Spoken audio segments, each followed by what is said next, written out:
Welcome to Incentives Matter, your guide to what's new in behavioral science and behavioral economics. Let's see what's really driving decisions. It turns out, when you ask people about big companies and market power, what they really care about isn't market share or even the abstract concept of a monopoly. What they care about is whether their Amazon package arrives on time and if the price is right. Exactly. The research suggests that the public's primary lens for evaluating large firms is remarkably self-interested and immediate. They're weighing the personal costs and benefits, not the long-term structural implications for the economy that regulators or economists might focus on. So, all this talk about market concentration, stifling competition, innovation being hampered, that's largely falling on deaf ears. Or at least, it's not overriding the convenience of next day delivery. That's the striking finding.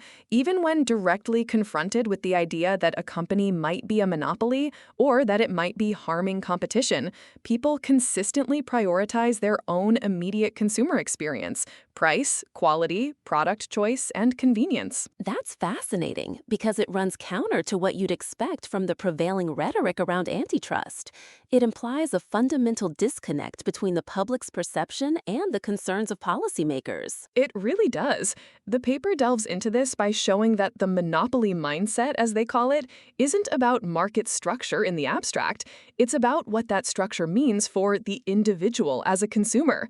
This isn't necessarily irrational. It's a different kind of rationality. It's consumer-centric rather than system-centric. So, if the research is understood correctly, the average person isn't walking around thinking about HHI indexes or network effects. They're thinking, is this app useful, or can I get this cheaper here? Precisely. The research used a series of surveys and experiments to gauge public opinion on specific firms, like Google, Amazon, and Walmart, as well as hypothetical scenarios.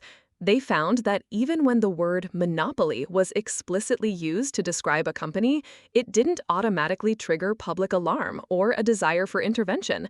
The public would still often side with the company if it delivered consumer benefits. That's a critical nuance. It's not that people don't understand the word monopoly, it's that their interpretation of its implications is different. Does the paper explore why this disconnect exists? It points to a few factors. One is simply the cognitive load. Understanding complex market dynamics, potential long-term harms of reduced innovation, or the subtle ways competition can be stifled requires a level of economic literacy and mental effort that most people don't or can't dedicate to every purchase decision.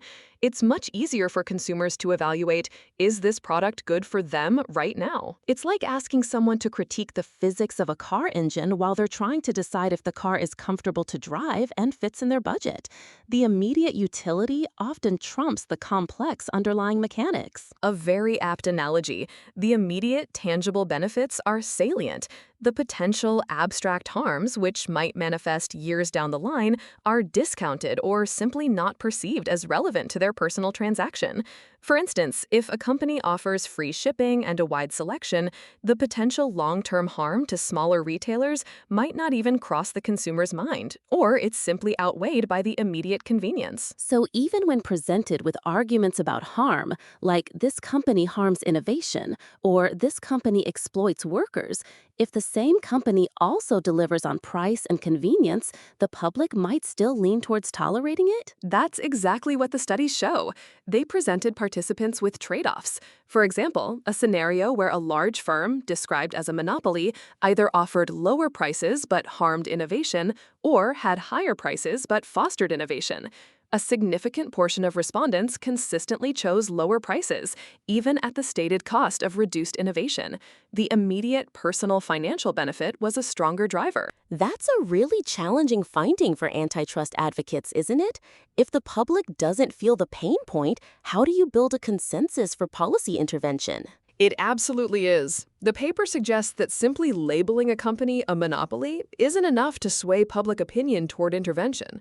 The public needs to feel or perceive a direct personal harm.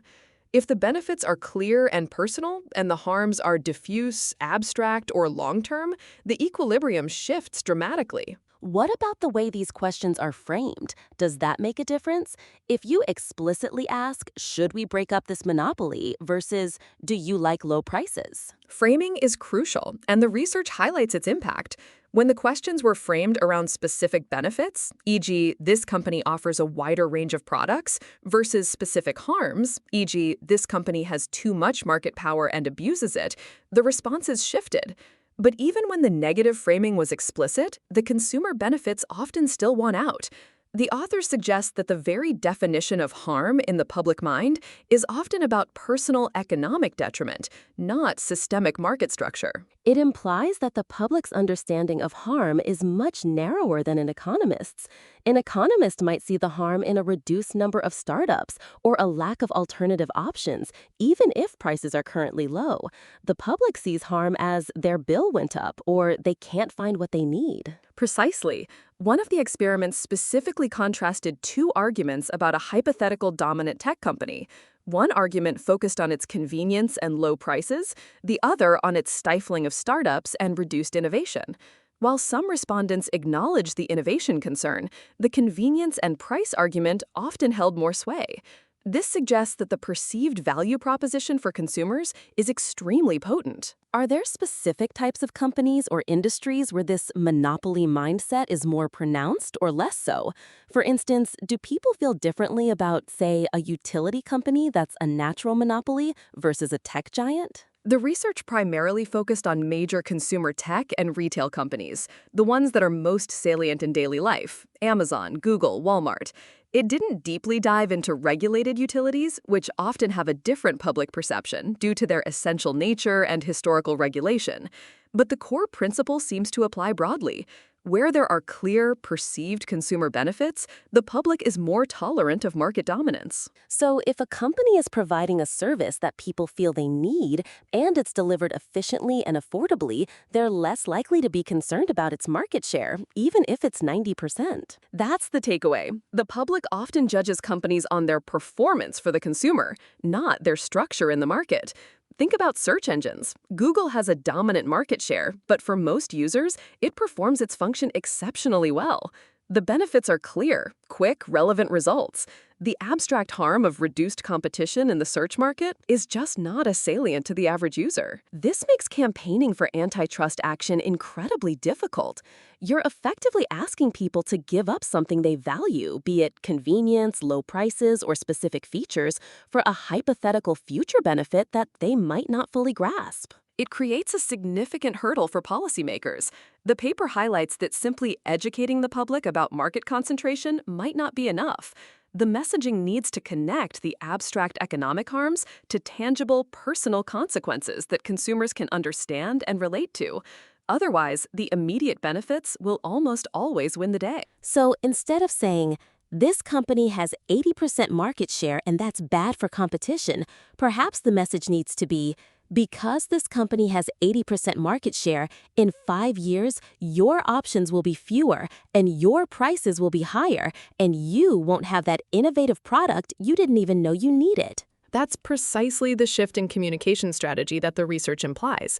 It's about translating systemic economic issues into personal, relatable impacts.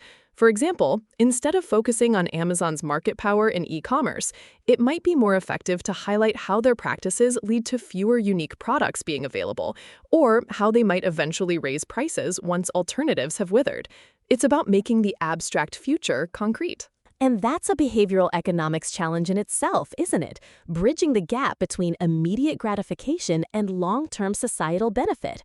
It reminds me of environmental policy, where the immediate cost of going green often outweighs the distant benefit of a stable climate for many. It's a very similar dynamic. Both involve a trade-off between present, concrete costs or benefits, and future, more abstract ones. The discounting of future harms is a well-established behavioral phenomenon. For antitrust, this means that even if a future harm is real and significant, it's heavily discounted by the public today if the present benefits are strong. What are the implications for companies themselves given this monopoly mindset? If they understand this, does it mean they have less incentive to worry about public opinion regarding market share as long as they keep delivering good service? It certainly suggests that.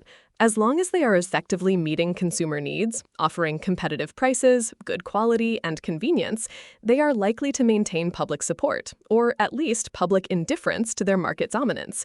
This puts the onus on regulators to demonstrate specific, tangible harms, rather than relying on abstract concerns about market structure. So, for companies, the lesson might be keep customers happy on a transactional level, and you're largely insulated from broader antitrust concerns from the public. That appears to be a robust finding from this research.